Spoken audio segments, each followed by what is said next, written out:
Starting in iOS 16, you can recover deleted conversations and messages on your iPhone. Here's how.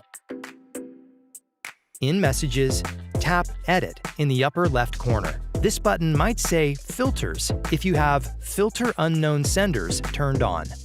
Then tap Show Recently Deleted. Select the conversation you want to restore, and tap Recover in the bottom right corner. Tap Recover Messages to confirm that you want to recover the deleted messages. This will recover all messages and media, including photos and videos, for the conversation. You can recover deleted messages for up to 30 days. Then tap Done in the upper right corner when you're finished. And that's how you can get your conversations back in Messages. For more helpful iPhone tips, subscribe to the Apple Support YouTube channel.